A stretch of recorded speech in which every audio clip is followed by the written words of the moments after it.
Everybody, thank you so much. Third time's the charm, as we like to say here. We have the B Casino Games team joining us for a pre-launch AMA ahead of their March 14th IDO, which is coming up with our friends over there at GemPad. From there, they will move to transition to a March 20th launch date. Now, some of the things that are going to happen between now and then is that currently their casino platform is in the testnet stages. They should be looking to move that live to mainnet in the next couple of weeks, which is a very exciting time.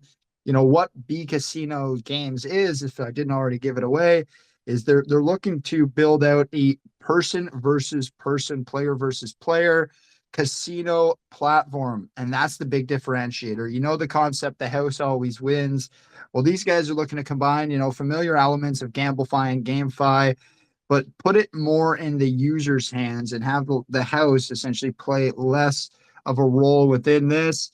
There's going to be some benefits here from the project standpoints in terms of fees that they're able to collect via the ecosystem. But the big benefit here, as they scale out, is going to be the end user. The end user now essentially can become the house. So it's pretty cool in that respect. I know that you guys are in the process of, rolling out and introducing some tournaments or competitions in the next little while.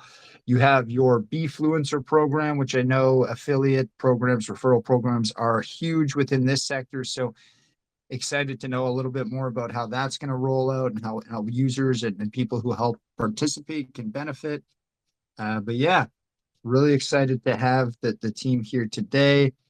B Casino Games, as mentioned, is on Ethereum, launching on March 20th with their IDO on the 14th. So a little bit on the timelines. Take the time to jump into the community, do your own research, and check things out. March 14th, IDO with GemPad. We'll get more details on that. They did have a previous seed and private round. We'll break through what that essentially looked like, if there's any discounts or benefits for some of those earlier members when it comes to testing, beta rollouts, early access to different games that are implemented in the casino. So a lot of different things we'll cover. With that being said, Roy, if you want to introduce yourself and kind of your role within B Casino, hopefully that can get us started, and we'll go from there. Sure thing. First of all, great for the clunky connection. So basically, my name is Roy. I'm one of the founders of the casino. I look after the gaming side of things. Then I have my co-founder, who's Leon. He looks after the gambling side of things. We've been in the space for the last three and a half, 4 years. Working with the industry and stuff. We all started from trading perspective. There's lots of blockchain in the Web3 space. So last year, me and Leon, we got together and we came up with this idea of having a casino. Basically, I know Leon from the esports background, so we were just discussing the idea, bringing that to the web space. But the traditional casino environment in the Web3 space is already trying right now. And the Gamblefy is the promise it gives of transparency and fairness. When you compare that to the usual Web2 space, more or less it remains the same. Still you're playing against the house. Still the algorithm is not really open. A lot of platforms are, having that decentralized model, as they say, but obviously the things are not decentralized in terms of selecting the winners and stuff. So we did with a simple solution PVP, and this is a different. Appreciate that, Roy. And again, I'm really excited to have you guys here. The concept is really solid, being that you're looking to remove the element of the house, for lack of a better terms, and make it more of a player versus player environment. So, how do you, I guess for me, the big thing is how do you look to build out or tailor the room setting And you know, when you think about a traditional casino, you think about the environment or the atmosphere that you're in, right? You know, whether it's in the slot component where you're just, you know, maybe it's a little bit noisier, or if you're in the table game section.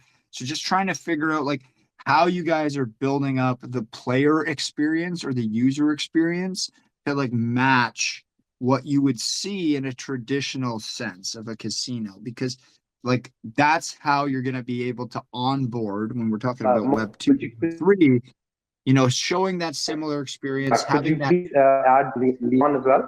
Me and Leon, we started with an idea of simple PvP, which is player versus player, where users have a chance of 50% instead of playing against the house. And that simple idea started basically a year back. So we've been building stuff. As you said, that we are already on testnet. So our TG is on the 14th, and as soon as we go live, we'll be going for the mainnet too. So just to explain you how the platform works, we have three categories of games. First is we have prediction games. So we are starting with two types of prediction games. One is the cryptocurrency predictions, where obviously you pick up a token and then you create the pool, and then you bet on high or low. Similarly, you have a sports prediction game, which is football. We're starting with.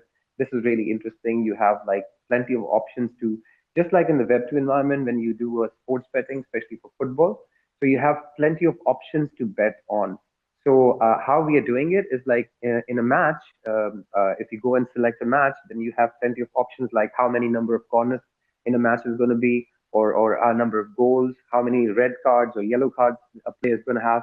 So all these aspects we are trying to cover. So there are plenty of options for users to engage with. So this is all the predictive games what we're doing.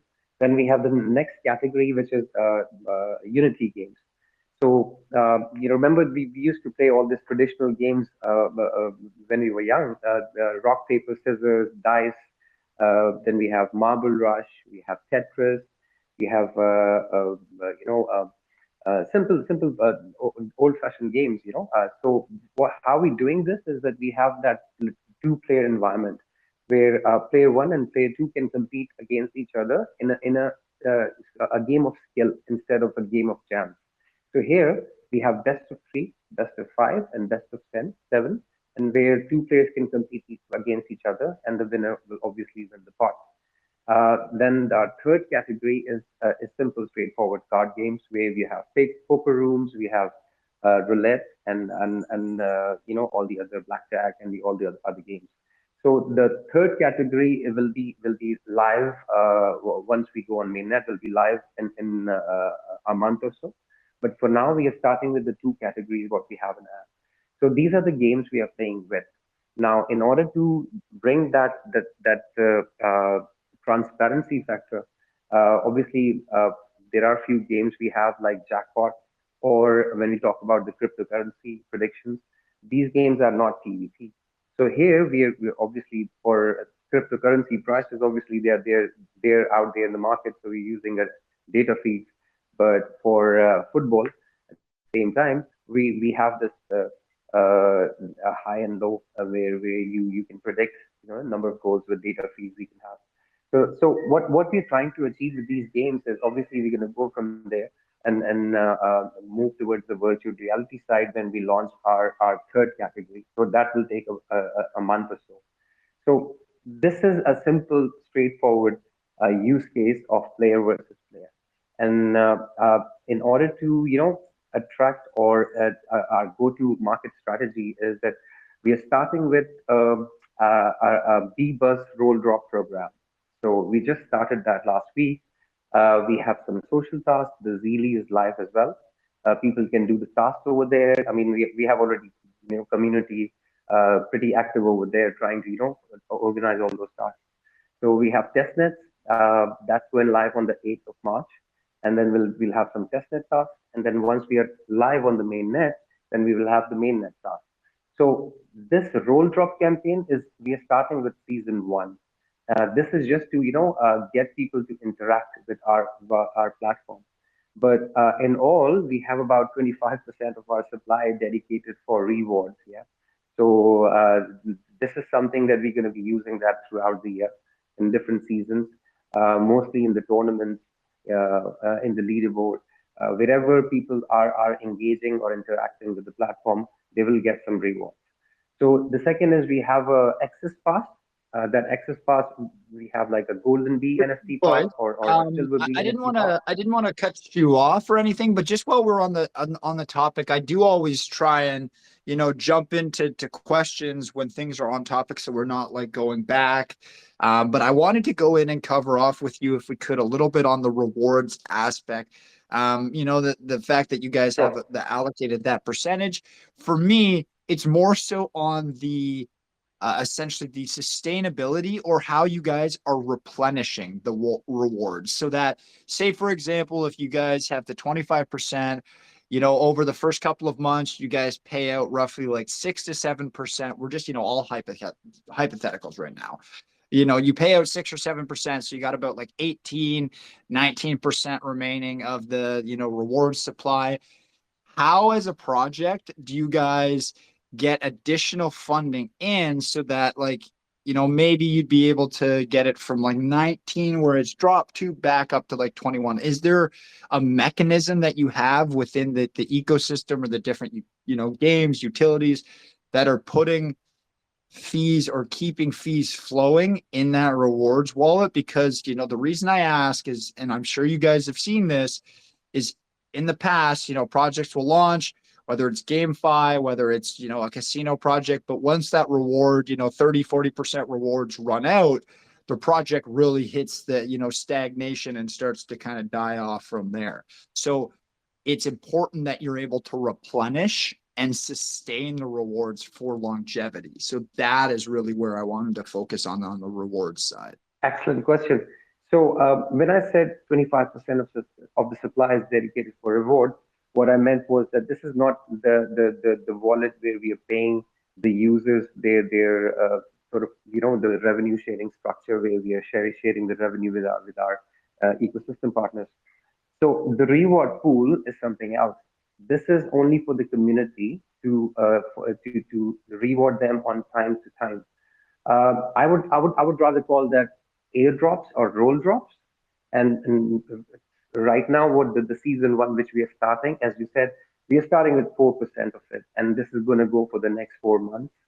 It's going to end on the end of July, June, and the distribution cycle will start from July this year. So how we are doing it is, obviously we have a user acquisition strategy. We have that reward pool, which is there only for the community who are actually taking part in the journey of the casino, obviously interacting with the platform itself. But at the same time, the revenue share model, where we have to share our revenue with the platform users, or the B pass holders, that is a separate, totally separate wallet. It has nothing to do with the reward pool. Just I hope it makes sense to you. So let me explain how it works. So the reward pool is from, in the tokenomics, we have 25% of our supply dedicated for that. And obviously we'll be releasing that from time to time, over the span of maybe 2 years or 3 years down the line. This is one of the strategies, obviously, as everyone knows, in the Web3 space, to onboard users for users acquisition, and to reward users for their interactions with the platform. Now, coming to our revenue share, which is our X passes, where we have a golden pass or a silver pass. That's the golden pass holders get about 6% from the revenue share. And how the revenue share is structured, I'll explain that to you as well. So let's say two users come to our platform, and they're playing against each other. So if the pool or the pot is $100, just as an example, so both of them, they have to pay $55 each. So it's 5% platform fee. Yeah. So the winner takes 95%, and the platform fee is 5%. So we end up with 10% in our hands. So how we do it is that it's one of those things that we don't say that the winner takes all. Yeah, but even though if the person who's losing, if he's having a golden B pass, or if if he's part of the leaderboard, we are rewarding them as well in terms of giving them the revenue back.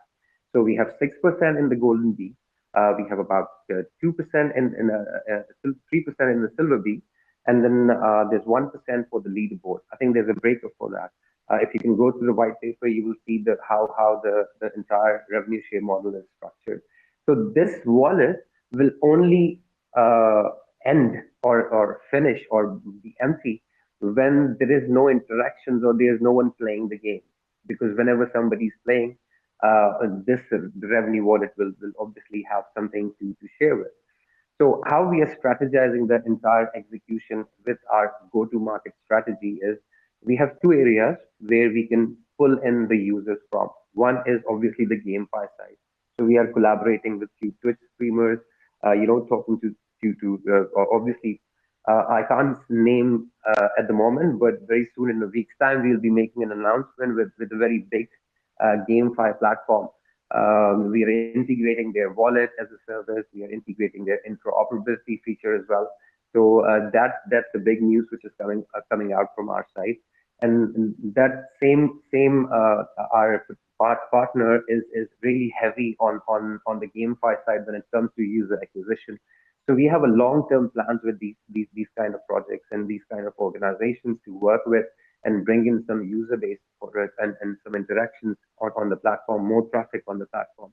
The other side is the gamblify. So you see all the Web 2 and Web 3 casinos or betting platforms are advertising. Obviously, there are strict policies against that. You can't really go as an OTC and go start marketing a casino out there on the street, or you have to follow some sort of compliance regulations. So yes, wherever these casinos are marketed, usually, like placing some ads placement, or hiring some gamblers or some influencers who are working with gambling projects, we are also working on that direction. So for these two funnels, what we have, we're using that for user acquisition in the first days of our launch. So see, this is a chain effect, right? Once we have the users and they are interacting with the platform, and we have the games who are engaging, and we have different variety of games so people can have different types of games to play with, then obviously the revenue wallet will grow. And as long as we have users coming into our platform, our ecosystem partners or those who are interacting with the platform will always have some sort of reward, whether in the form of airdrops through the reward pool in the tokenomics, or through competition or tournaments, or through this revenue sharing model what we have. I hope it makes sense to you. It was a bit long. Yeah, no, it does. I mean, it's there's definitely layers to it. It's a little bit more complex than maybe a traditional model may be, but I appreciate you giving us a lot of detail, Roy, on that. So thank you very much. Now, you brought up the user acquisition side, and I really appreciate you spending a good chunk on that, because it is really important. And I think we'll use examples in real life, which is a trend we've seen recently. Like, I don't know where the team or people on the team, or the group, the community may be located, but anybody who's in like North America has seen over the last couple of years the transition to like these sports books. All these big players like DraftKings, all these guys are coming into the space. And one of the ways they're doing it, one of the most effective strategies I've seen from these betting sites and whatnot, is that like free user reward, not to essentially get people to try and demo the platform. So I wanted to talk about how you guys are doing, like what we see traditional sports books and online digital casinos doing when it comes to like that first free $100, or if you put in $500, you get another $500 for free, and play money to double the chances to win and whatnot. So how are you guys using that strategy, which I think is probably the most effective, if not one of the two most effective, for the online or traditional digital casinos and sports books? How do you guys plan to utilize that for your project here at B Casino Games? Sure. So one thing is that, I mean, as you mentioned earlier at the start, we have this Bfluencer program. Obviously, it is just like a referral program, but there are few KOLs that we have created, a team of KOLs we are working with, and also it's open for, we are reaching out to some really big names and talking to them in terms of our Bfluencer program. So how it works is that just like any other casino, you have a referrer or a referee. Let's say if you're referring someone and they join the platform, and as the minute they do their first deposit or do their first transaction, they can unlock 5 USDT, both sides. So the influencer, if he's referring 100 people or 1,000 people, he gets to earn 5 USD per user. This is the first chunk of our strategy in terms of adoption. Obviously, as you mentioned, within the game itself, we are giving some I wouldn't call it promotions, but few incentives there where if somebody's winning or somebody's losing, we can give them a little tip so they can start with another small bet like a bonus bet. So the bonus bet category is designed exactly for that reason, where people can come in, they can interact, they can play, and if they're not been around for more than 2 3 days and not been active, we can always provide some incentive for give them a small free bonus bet or something. So these two strategies are also in line with the user acquisition we are doing from external third parties as well. Again, really well articulated, Roy. Clearly seems like you guys have spent a good amount of time assessing the market. So when you're looking at your strategy, like how would you say that you guys are differentiating like your approach to user acquisition and more so the gameplay itself than established ones? We'll use some bigger names, maybe like stake.com and or those like those have a large percentage of the market share right now. How would you feel you guys compare, and like what are some of the more user friendly benefits that you guys could maybe do as a smaller platform versus the bureaucratic red tape sometimes that comes along with these larger players? Sure. So, of course, as you mentioned, stake.com, one of the leaders in the market, yeah. But being like we are at the start. So coming from a very humble beginning, we have just one mission. Since we are coming from the esports background, what we want to actually do with our platform, our vision down the line is, create some tournaments, get that competition going between player versus player environment, have that tournament organizer badge included within our platform, so we have monthly tournaments going on every month. This is where we will pull in the gamers and the people who bet on games as well. Future further down the line, where the vision is, we want to we're going to have the most traffic of GameFi and GambleFi convergence coming in. And to achieve that, obviously, these are the user acquisition strategies we have. But as you said, that stake.com, yes, they are the leading market shareholder at the moment, but obviously this industry is innovating, man.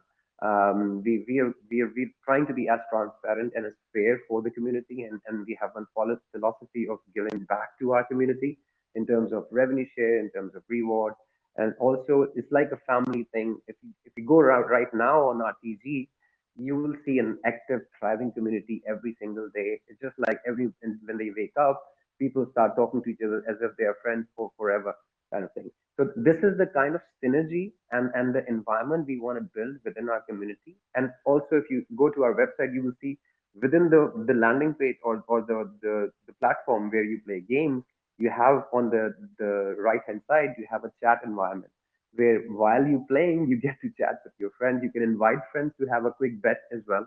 All these things are covered within it. Yeah. No, Hi that's guys. awesome. I just Hey, what's going sorry on, Leon? if I interrupt you. I just want to add something. So Yeah, please go ahead. we are Happy to have quite you here, and, different than any conventional casino. So what we are trying to do, first thing is we are building our games with Unity.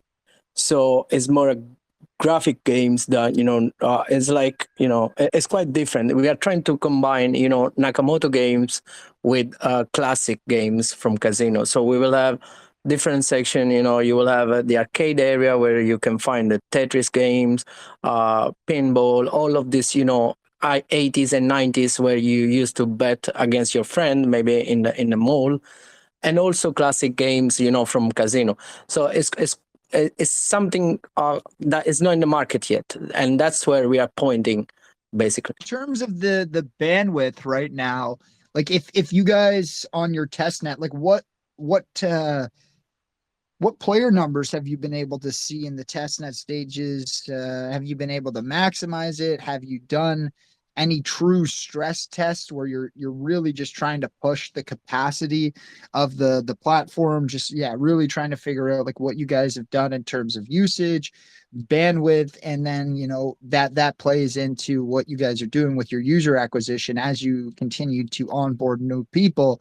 You want to ensure that when you go from 100 users to 10,000 users, the service level, the experience doesn't drop off or doesn't change, right? So that's really important. And that's kind of like what I would say the explanation. I want to touch on that aspect, throughout. Excellent question again. I would like to answer that, Leon, if I may. So from the testing side, we have a very simple, strategy. We have three layers before we roll things out to the main net. First, we have internal testing. That's not public. That's totally private within our development team and the core team. Once we are satisfied and we've identified all the bugs, we do all the improvements, we do all the stress tests, then we push it to our next layer, which is our public test net, which is we are going towards that right now. We just finished our internal testing part.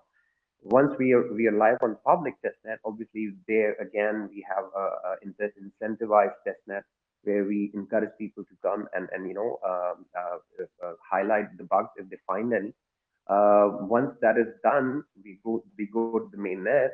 Then obviously, as you mentioned, since we're going towards user acquisition side, we need to expect a lot of traffic coming on our platform.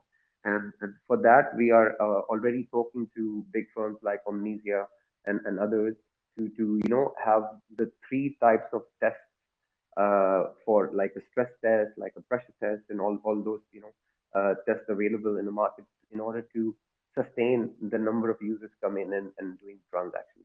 It won't be from the day one, obviously, but it'll go parallel with the growth of the platform itself. Oh, that's really good. I like that answer personally, Roy.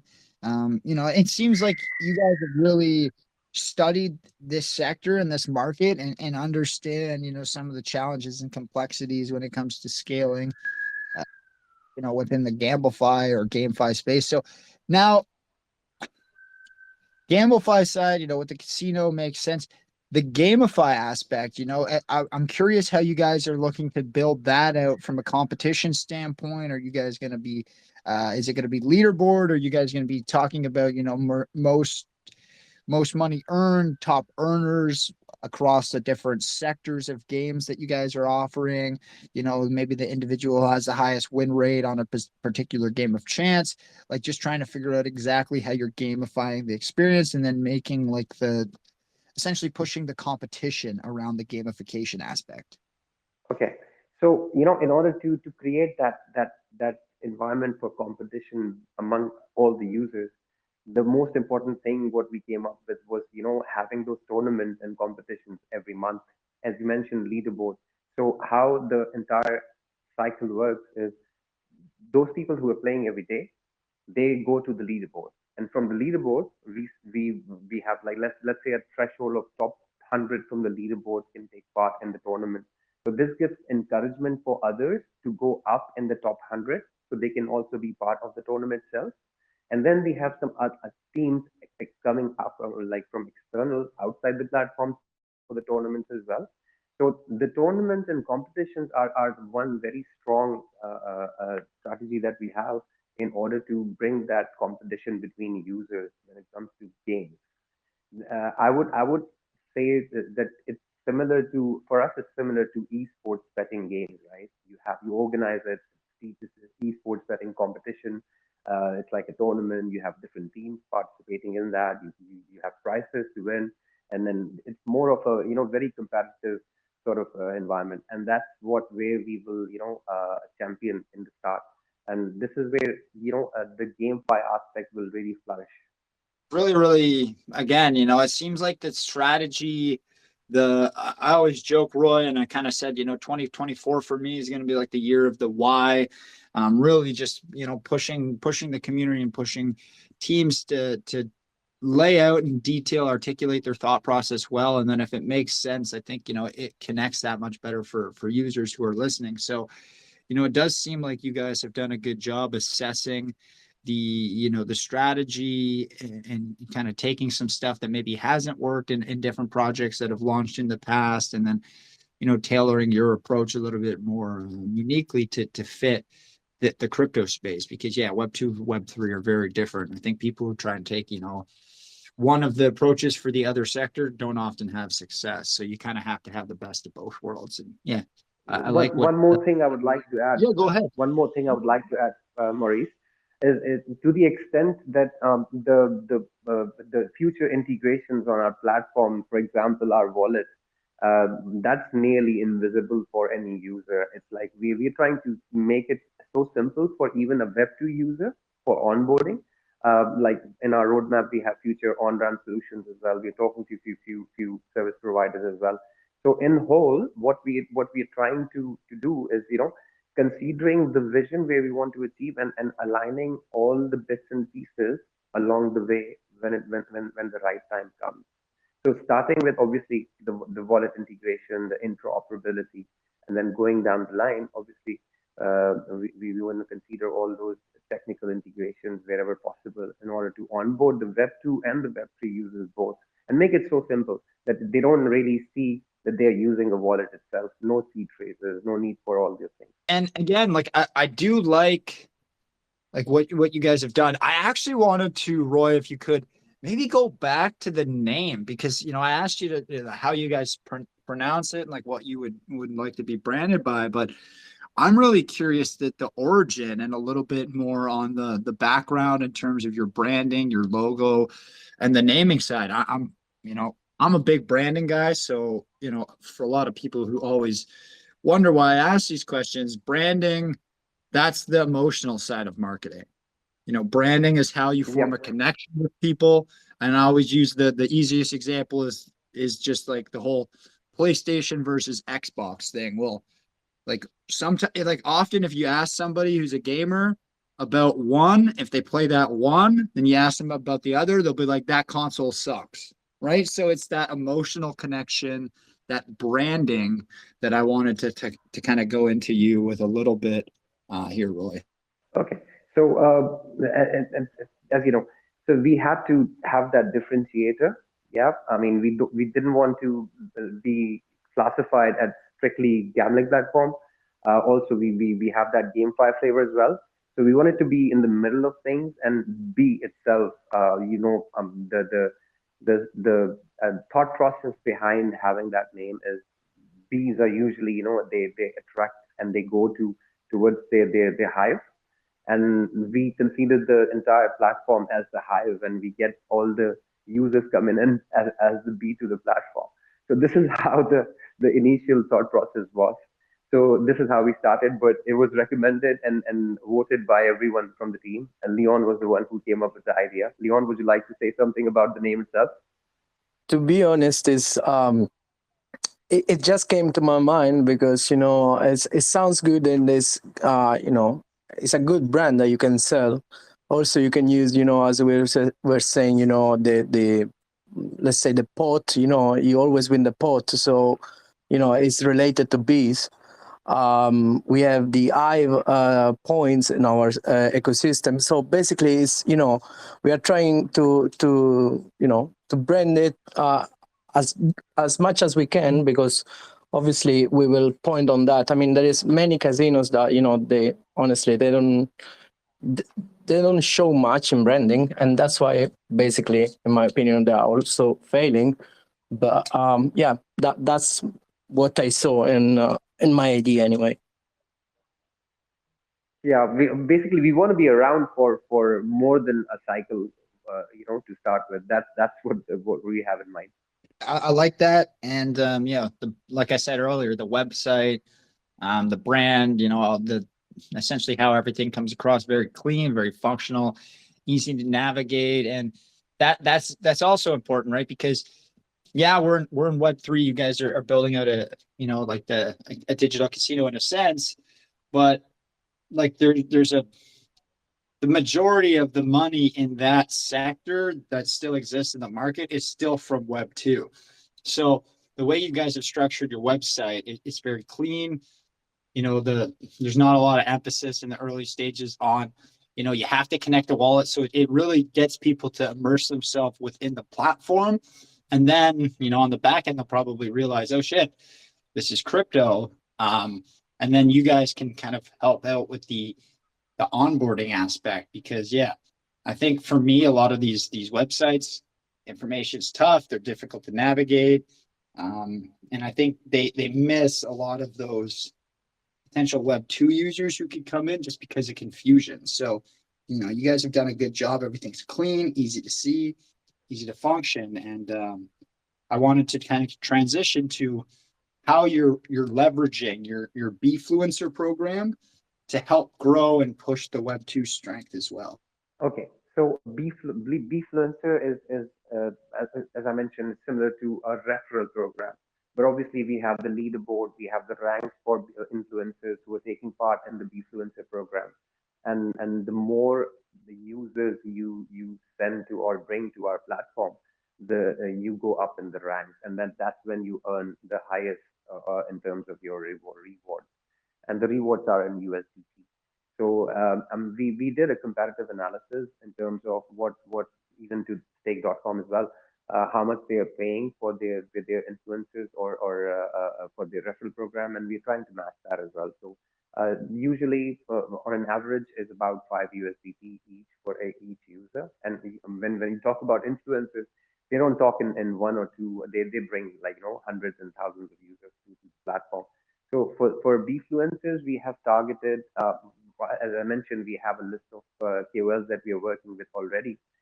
We have finished our private sale and seed sale and went very fast. But there are few influencers that we are reaching out to as well from our side till this day, and we are onboarding influencers. It's an ongoing process. So this will grow, and this will be more competitive as other things on our platform. Make it a leaderboard format. Try to have a competition between them, and in future stages, like not now, obviously, once we have some traffic, we would like to have a spotlight for our influencers where they can be, featured. Whoever is performing well, whoever is bringing or contributing to the entire platform, we want to highlight those influencers and give them some feature, some spotlight and stuff. So these are the things that we are doing in terms of strategy for Bfluencer, a very vital part for our platform, indeed. Didn't I don't want to compare, but I know one of the strategies that these other sites will use is they do give essentially their influencers or some of their bigger names with communities access to essentially play for free, right? As long as they're able to bring X number of volume through their communities onto the site. So I'm not sure how you guys plan on going about that. If that's a strategy that you guys are taking, if you've already had some conversations with well-known, almost, gamble-fi type calls or influencers are really are embedded in the sector. That's another thing I wanted to get into, because it seems to be a strategy of some of these bigger players. And what was that kind of mixed For that, Maurice?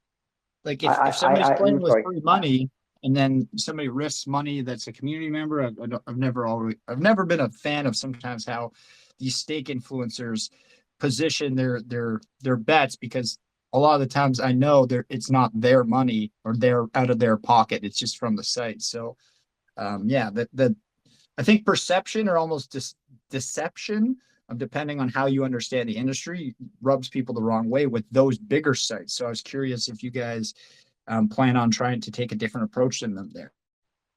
So basically, how it works is that our platform, how it operates, is that just for the challenge of fees, and we are in a GameFi platform, there'll be nth number of transactions, right? So being on Ethereum, there'll be a heavy fee. So how we structured the platform is you need to come to the platform, you need to buy some points. Those points are applicable in any games or all three categories of games we have. You can play those games with the point pool, just like you're talking about You're talking about like the honey points, right? That you guys reward within the ecosystem. Exactly. We call it the high points and the honey pot.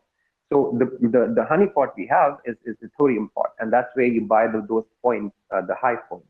And then you go to any game and you use those points to bet with your opponents, right? And let's say if you win, you take those points, what you won, you go back to the honey pot and you convert that to ETH again.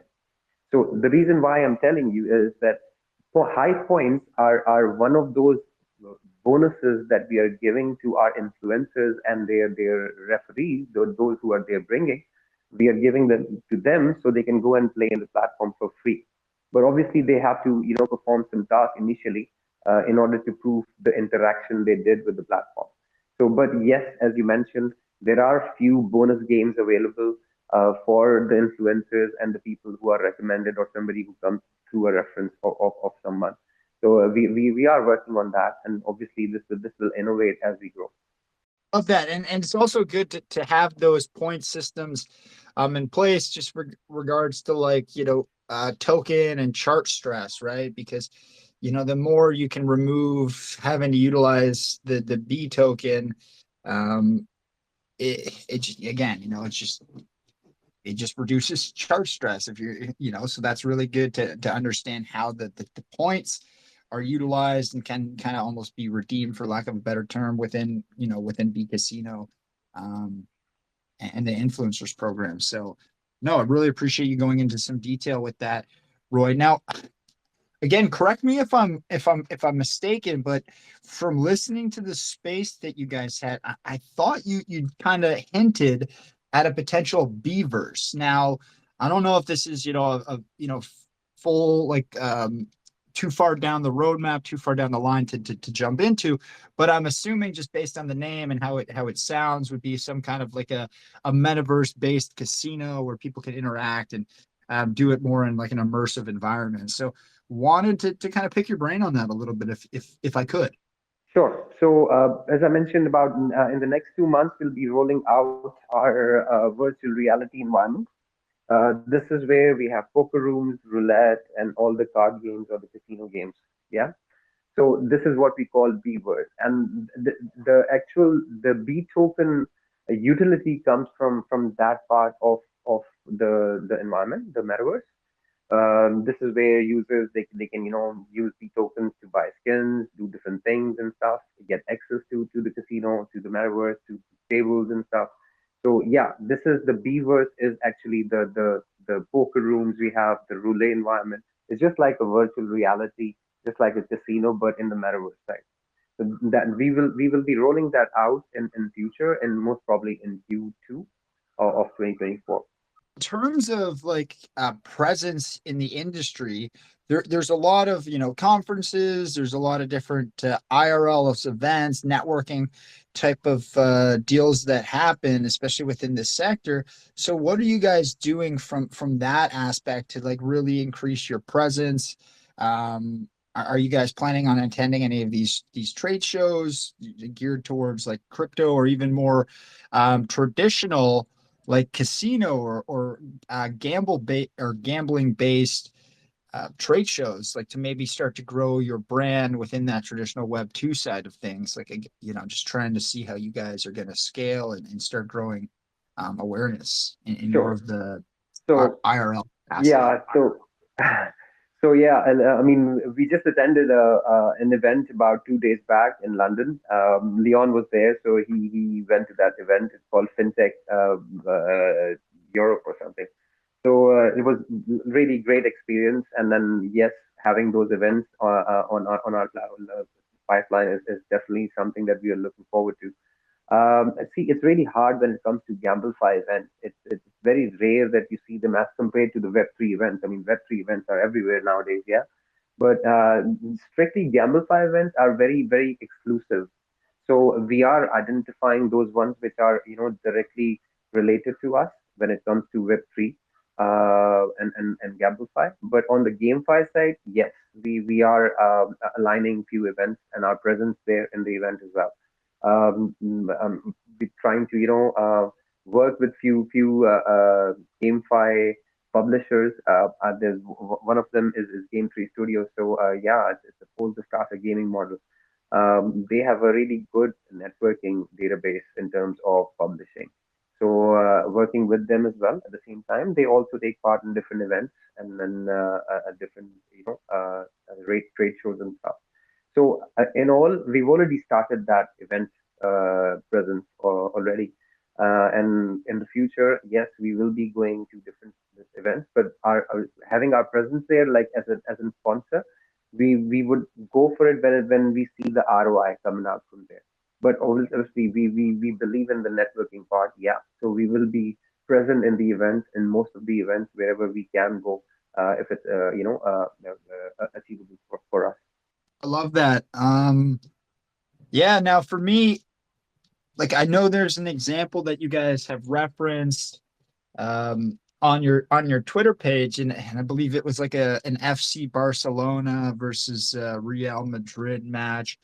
Curious, like how you guys are going to go into that world. I mean, sports betting, as we've seen, the sports books are kind of like the big thing, and you know, with the legalization and more states being added in every month or every couple of months, it seems like in the United States, it is a growing sector for sure. So I did want to, you know, inquire about what you guys plan to do to, you know, slowly enter that market, which is more of the live sports betting, sports books. Because yeah, it's a little bit more interactive, and I mean, there's so many sports fans out here. I think it's So always there are been three stages. There, there's three stages for that, right? So we're starting with football in the sports betting arena, right? And then going down the line where we want to take this individual, the product we have is more towards the real time or real life event. Could be anything which is going on apart from the sports itself. So yes, we are starting with sports and especially football because this is easily accessible and everyone loves for football. So with that, as you know, I mean, with football betting, it's all about the your friends and your environment and how the people you hang around with and you go together to watch the game and stuff. So this is one area that we want to take it up, starting with the Web3 version on the website. We want to take it up to the Beaverse arena where people can have their little room, invite their friends and watch the game and bet on the game while Or they watch. all right. Sorry if I interrupt. If I may, Sure. I will explain how it works. So we don't use odds, obviously. How we do is, if you see on the screenshot that we shared, you can open a pool in every option that you get. Right now, once you open the pool, you will have a pop-up where you can select the amount of points that you want to bet, and obviously the option that you want to go for. So once you create that pool, it will go under the option that you choose. Let's say you choose full-time result, Real Madrid to win. So it will go there. There will be different option where other players can come and bet against you on the same level points that you open your pool, basically. So let's say if I open a pool of 200 points and there is another one that wants to bet, let's say draw against Real Madrid, can go there and place the same bet on that pool. And we will also have the Rumble that will have more players into it, so from 10 to 50 players approximately. And so that's how it will work, basically. No, I love that. Yeah, and there's another thing in terms of like user experience. I wanted to talk about some of the more customizable features or maybe room settings that you guys are going to build up within maybe the metaverse side, the VR aspect, or just maybe on just traditional casino. And now when I talk about rooms, are you guys going to have private rooms? What does it look like? Do you have to pay to set up a private room? Could you get a dealer? I know some of these sites you can pay for a real dealer to come in with, if you want to put together a group of friends to play some poker, play some blackjack or something like that. And then the other side of the room settings that I was curious about is, are you guys scaling out a VIP area where there's going to be high roller tables, and what does access look like if you are building a VIP specific or a high roller area? I'll answer that. Okay. So for the VIP area, that's where the Beavers comes in, and we have, obviously, as you said, we have the private rooms as well, where you can invite your friends and family to either you watch a game, you organize an event itself, or you just have fun and then bet and play poker or play roulette or something. So VIP area is a premium sort of feature where mostly the golden B pass holders and those who have exclusive rights, they can book those rooms and stuff.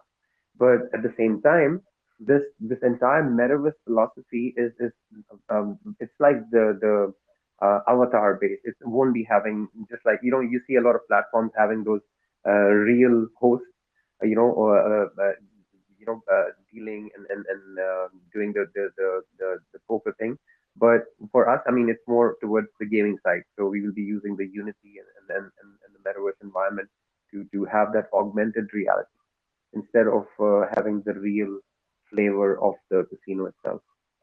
Perfect. And I know there's that exclusivity is a good factor to be able to work in within your casino. It offers something a little bit different. And again, I think it's a cool feature. Those dealer rooms are really cool. I mean, you could even build them out and have dealers available for rent in the future as you guys scale. Like that's some of the things you could do potentially in the future. So yeah, it's definitely exciting to hear about it early. Now, let's go into a little bit about kind of what's in front of us, which I would say would be the main action item here. Roy, is it's going to be your IDO on the 14th, and then your launch kind of following that. So I did want to have you walk us through what the IDO looks like, the rates compared to that private and seed sale that had been done previously, if there's discounts, what the vesting may look like on those previous rounds, just so that people have a better understanding from the token and supply side, what things are going to look like at launch. Okay, sure. So we're having an IDO on the 14th. The TGE is going to be on the 28th. So the IDO is on Gempad, as we all know. The IDO price is about 0.035, and the listing price is 0.55. Vesting schedule is 20% at TGE, and then after that, it's a weekly distribution. It's pretty fast. I mean, those who are taking part in the public sale, they will have all their tokens released within 5 to 6 weeks, really. And then saying that, the discount part is basically over. We had that during the early stages of the private sale. But for the IDO, it's just simple, straightforward pre-sale, or I would say public sale at the impact. Yeah. So yeah, that's it. I love it. Now, I'm curious to know because I've seen a lot of these other, GambleFi or casino platforms utilize a form of staking to maybe participate in rev share. So I know you had mentioned a revenue model. We haven't deep dived it a ton, but I was curious to know like the functionality or the essentially what a holder or what somebody needs to do to trigger revenue sharing. Is it going to be set up in a staking model? Is it going to be based on just holding the token? Is it going to be based on usage of the platform? People who are using it more maybe participate or get a percentage of revenue sharing. Just was hoping to cover that off. Sure. So we have that stake to mint kind of feature where you have to stake your B token in order to mint your access pass. Or once you stake, you have a free mint. You can go out there, mint your whatever the level you are on. You can mint that access pass, and then once you have that, then you're eligible for the revenue share structure of whatever the percentage you're supposed to get. It's pretty simple and straightforward. You come to our staking pools, you just stake your tokens, and as soon as you stake them, the mint option opens, and you can just go out there and mint your pass. Awesome. Now the NFTs like that would come via the minting, are there going to be different tiers? Is it going to be all kind of one, like the same level access? Trying to figure out how. There are two levels. To Okay. start with, there are two levels. One is a golden bee, and the other one is a silver bee. This is where we are starting from, and obviously there are limited numbers available to in the beginning. So just to have that the initial onboarding going, we opened up about 500 bee golden bee spots and 1,000 silver bee spots in the beginning. Once that's done, obviously in future we'll be rolling out more pools and more access passes in a different category. And those who have those passes, they have different benefits. First and the most important is the revenue sharing model. Second is once our virtual reality features out there, they have access to different features which are premium features. As you mentioned, they get to have their private rooms, they get to have their own avatars and own features. So the premium and the VIP is what we call our access pass holders for now. And once we open more pools, obviously we will add those NFTs as well. So at the moment there are two layers of NFTs. So now the cost that's you guys put them out at, what were the silver and golden bees going for, just in the early stages? For stake to mint. You need to stake your B tokens. It's for golden B, it's 100,000 B tokens, and for silver B, it's about 50,000 B tokens. You stake them. You just go out there and mint. Just pay the fee. There's no cost for the NFT itself. No. Say for example, and I appreciate you kind of touching on that, because that definitely opens up a different, a couple different questions, and we can really deep dive in and understand like what you guys are doing to protect yourself from, larger holders or whales essentially trying to stake multiple amounts of, like, 100K if they're looking for the golden, and trying to, for lack of a term, kind of control the NFT market, which is going to then, give them the majority of the access into the revenue sharing. So, yeah, like how do you guys allow that? Is it like a one per wallet thing? How essentially are you setting Yeah, that up to? one user per wallet, Okay, good. one spot per wallet. And Yeah, because then the other side obviously, of that is, if, say for example, Roy, somebody picked up 50 NFTs, well then that like takes 49 potential people out of using those benefits, right? Like the private rooms, that's just more, there's less people that would be accessing it, and then it's going to give you less numbers to show in the platform, which is going to, give you less leverage overall as you're trying to scale it and secure partnerships and more of the traditional business sense, but because you need those good numbers to be able to show or have some leverage within, negotiations. So yeah, smart. And that's kind of the reasoning behind my question, is you have to make sure you maximize your usage in the early stages. yeah, exactly. That's why we have only one access per wallet. Yeah, but obviously people can have several wallets. They can have multiple wallets, but you Yeah, can't and I was really gonna stop say, that.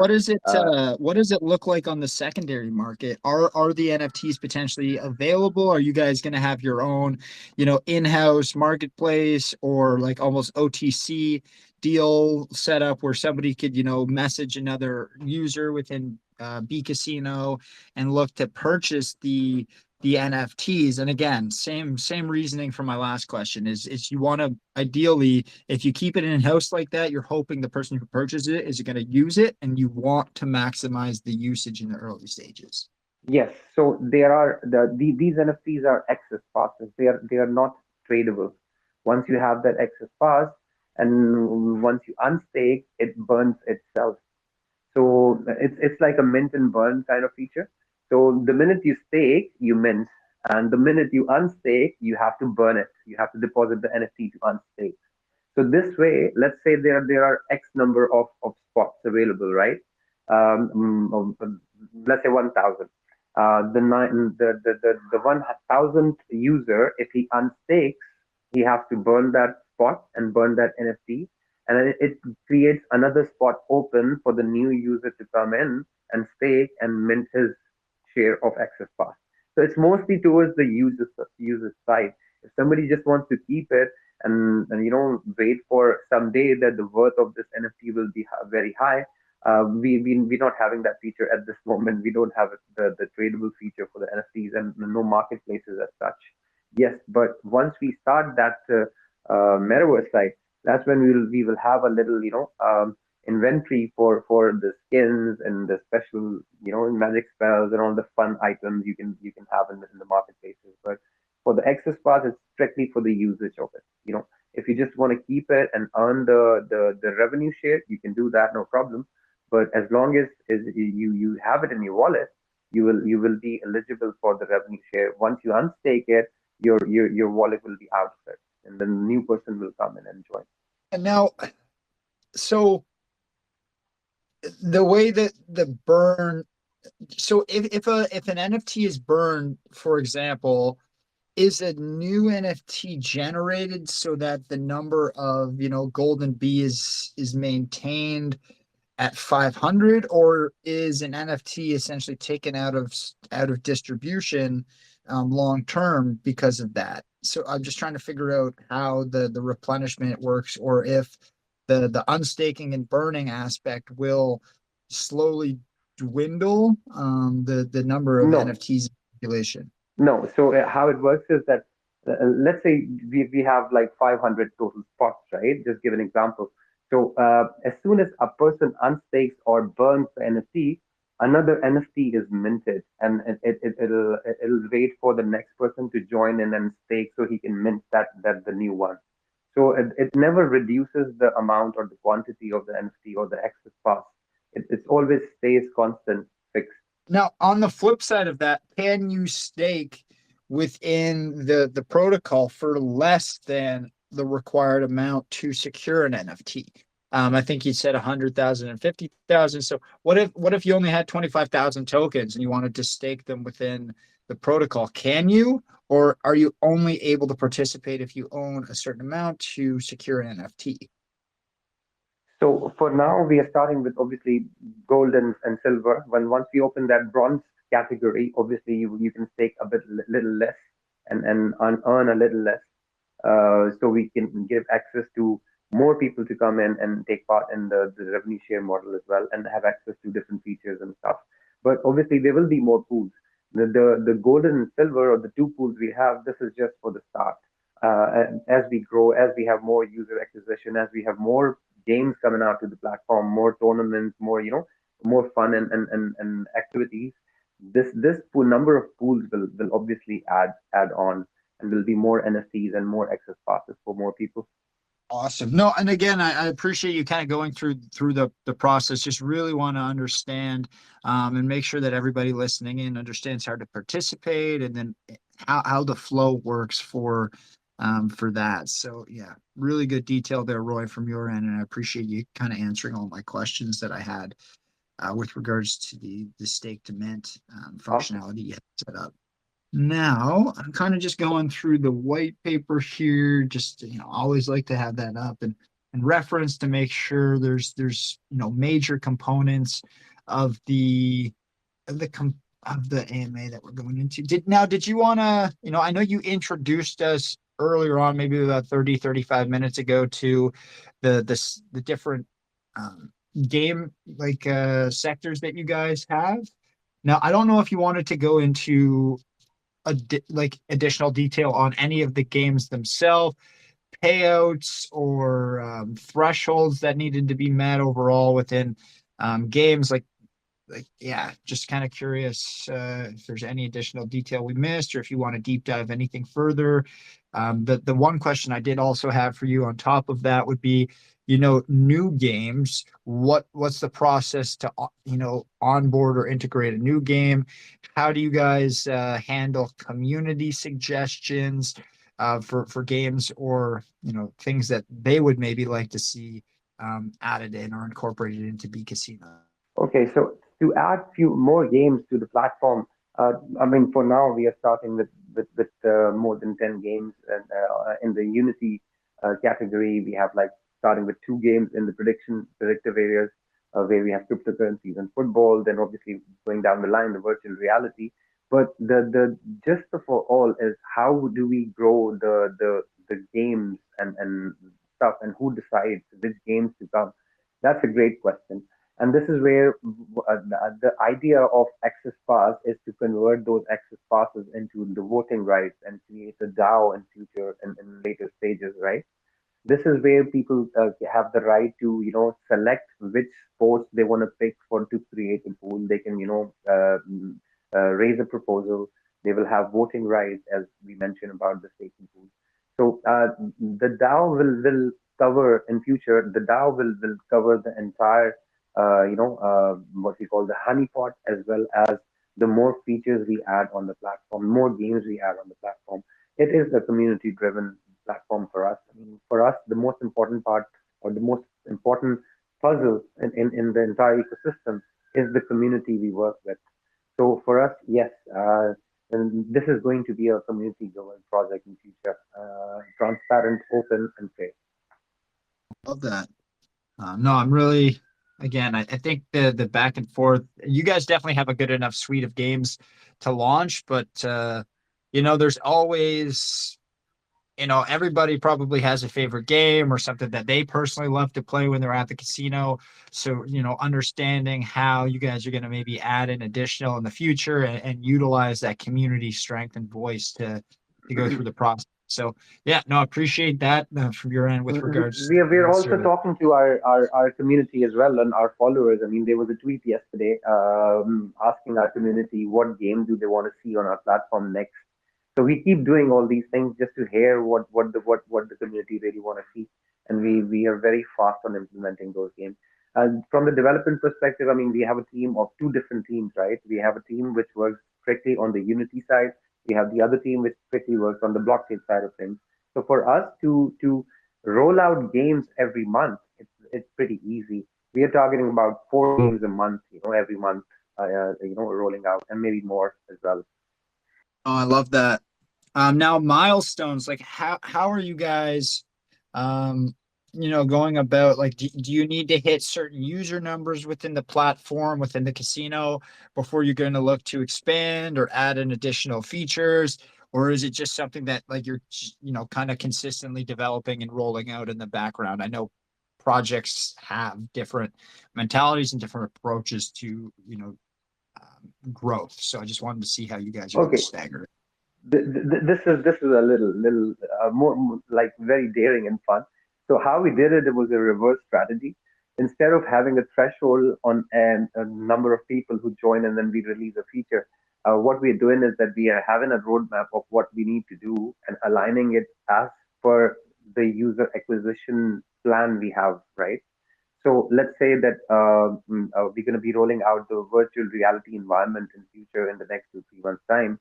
So for that, our strategy in terms of user acquisition is aligned already, and how we're going to bring the crowd to our metaverse side or the poker rooms and stuff. So instead of going to a threshold, we will be rolling out and aligning a parallel strategy for the user acquisition. I think this space is very fast and very evolving. We want to push all the channels at one go simultaneously, instead of reaching one point and then rolling out other things. Let's roll out things, because since we have a big development team, this is a positive for us. We can roll out stuff very fast, and half of the team can focus on user experience, onboarding more users to the platform and stuff. So that way we are very clear how we're going to roll out the new feature in terms of roadmap, and it's pretty much aligned already. No, uh, again, really solid answers to some of the questions that I've asked you, and I like how you guys are have been very forward thinking in terms of what you're looking to roll out. Now, I wanted to go to like you met. This is a question for like off chain, more off chain games and how that will work. Um, is it going to be strictly score based betting, or are you guys looking to eventually go the way of, more prop bets and yeah, more kind of like user, like I would say more fun for the user, because like some of those prop bets in sports can be really, really interesting and outside of just a score based result. kind of add a little bit more fun to watching matches and stuff. So just curious on that. So we have very simple philosophy in terms of, see, gambling is all about game of chance, right? So when we're building B Casino, we had this thing that how about we change that to a game of skill instead of game of chance. So yes, you're right. It's score based. Is as I mentioned earlier, it's best of three, best of five, best of seven, that competition kind of thing, So yes, what we are trying to do is make it more fun for the gamers, for the users. So having that competition while they chat with each other and play a game, this is what we are trying to build. So yeah, it's a score based, skill based, and then there are different categories. Let me give you an example. There's one game we have which is not PvP. This is jackpot, right? So the jackpot has the randomizer feature where we're using obviously chain link. For that, we have off-chain, Unity, jackpot, and then once the game is played, the randomizer actually talks off-chain and on-chain, and it brings the result from on-chain to off-chain and takes it back in order to be published on the blockchain. So it's pretty complicated when it comes to technical side of things, but we are managing the off-chain and off-chain with the Unity as well as the Web3, the normal web version. No, I love it. And again, it's I enjoyed the space that you guys did with CoinMerge the other day and listening to it. It seems like you had some really good answers, and as I mentioned earlier, um, the website and like that first landing spot for people who come across B Casino and will interact with your brand, it's gonna leave a positive first impression. So they may not play right away, they may not sign up, but if there's somebody who's interested in this sector, I would say your branding, your website is going to be memorable. So I think you guys will have a fairly good retention rate, over the long term when it comes to people using or at least coming back, remembering what you guys like, who you guys are. Um, yeah, again, like super clean. Like I was quite impressed by the website, as I know a big man was over there at CoinMerge as well. So yeah, you guys have done a great job kind of making it user friendly, and that's going to help, I think, with onboarding. And flip side, if, for example, someone has an issue, needs to open a ticket within the casino, how does that work? Like, what's your customer support process like? Turnaround time, those types of things, because quick response time when money's on the line and high stakes is very important. Okay, so for custom support, we have three shifts available. Obviously, 8-hour shifts for our devs to be available all the time for the community. But at the same time, since we are very rigorous in terms of testing, we have found it very smooth in terms of user experience. But obviously, when you go on mainnet, there are things usually happen. It's technology, all right. So in terms of support and turnaround, I mean, we got 24-hour shifts, bro. Three shifts, 8 hourly. So there will always be someone available to cater for any issues if any user faces, which we really don't see that happen that often. It's, you're not wrong. You're not wrong there, Roy. Yeah, no, I like it. Good name, sketchy. How's the responsiveness? Like, have you guys allowed any community members to go into the test net yet and check it out? Any of your private or seed contributors, have they been able to demo any of the utility, or has it been more so like closed testing by the team at this point? So we have finished our internal testing and we're going to our community test from, I think, from tomorrow. This will be for select few people who are part of our KOL team, a part of our seed round. And once that's done, from 8th of March onwards, it'll be open for public. So for that, from that standpoint, we will have more input and feedback starting tomorrow from our select group of people, and then going forward, once all that's clean or cleared, 8th we will be for public. So you can also go and connect your wallet and try out things on the testnet. dice game will be on testnet as well, so you can play that too. There is a tweet out there. I would love to share that with you on the DM, so you can share with the community about how it's basically the preview of how the game looks like, how the game will play, the gameplay itself. So it'll be really nice if you could share. The group. Yeah, if you want to drop in the I'm group, not. Roy, just send it there and I'll get Yeah, it copied and I'll I'm just. post it I'm right just. now for everybody. I'm just a little scared to share my screen because the connection is really terrible right now.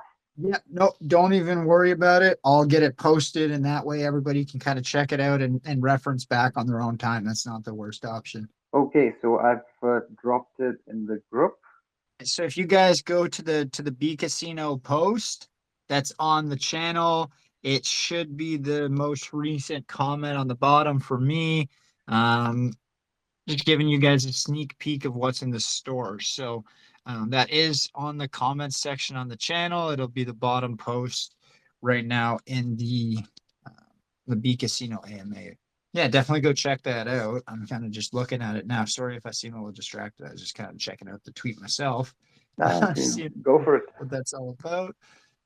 So I know you mentioned you used the chain link randomizer for some of the data or the backend stuff. Is this like for the dice game? Is that like the tech that's essentially running it? Is that what you were alluding to? No. So there are two different types of games on our platform. 80% of all the games we have on our platform are PvP, which is player versus player. The 20% of the games we have on our platform are multiplayer, where there are pool or there are more than two people, right? For that, that comes under more of a game of chance model, like a jackpot. So who wins the jackpot? So whenever there's let's say there's a pool of about 50 people running for a pot of 50 each, the winner will be selected by a decentralized randomizer, which is we are using the chain link randomizer, and that's what the core utility of the randomizer we're using for. Since there are many algorithms out there which are private, centralized, made by the platform themselves, but we wanted to make it as open and as decentralized as possible. That's why we went for a good name in the market, which is Chainlink, obviously. For the data feeds, this is one more area that we spoke to Chainlink about, that we would be needing that for our sports betting. But at this moment, they don't have those APIs available. But obviously, the gamble. I lost you there, Roy. Yeah, the gamblify industry is growing, so Perfect. we hope that we will have those feeds as well as the sports feeds available in a decentralized oracle very soon, so we can implement those as well. But for now, randomizer is for multiplayer, for a game of chance. No, I'm again. I think that that makes sense. I'm just I was just kind of curious, watching the video from the text that you sent me kind of spawned that last question just in terms of randomization and how everything is structured. But I appreciate the detail on the answer. Just finishing out the video here. Really clean. I like that the video as well, very professionally done. So I do want to make a comment on that just while I'm wrapping it up. But I appreciate you sharing that, Roy. I did have the chance to watch the full thing back through. And what would you say now? So we have idea the 14th, launch is going to scale from that. In between, we have the event of the test net transitioning to the main net, which is, it's going to be a big time for you guys there internally. What do you forecast the next month looking like? It's not like a question that has a right answer. It's more so if you were to look back like a month from now, like what, I'm not even talking about cap or market cap or anything to do with the chart, but like what do you hope a month from now kind of the project looks like, or some of the things that you guys have been able to roll out successfully or have happen? And this is nothing to do with market cap because you can't control what a chart looks like. So I'll take that completely out of the equation for the question. Okay, I will take that. So what we are looking is obviously to bring more games because like this month we managed to build 2 games, but obviously once we go live we will have more developers working with us. So the idea is to bring at least 4 games per month. I'm talking about the Unity games. And also, obviously, to, as the first month, so we are looking, to push, obviously, our user base up, because that's the most important thing for us right now. And yeah, those two are the most important things. Obviously, as you said, market cap, can go up, can go down, but if you continue to build and and bring users in, that will go up as well. With the time anyway. Okay. No, and again, I'm excited to see like how you guys are going to be able to scale this out.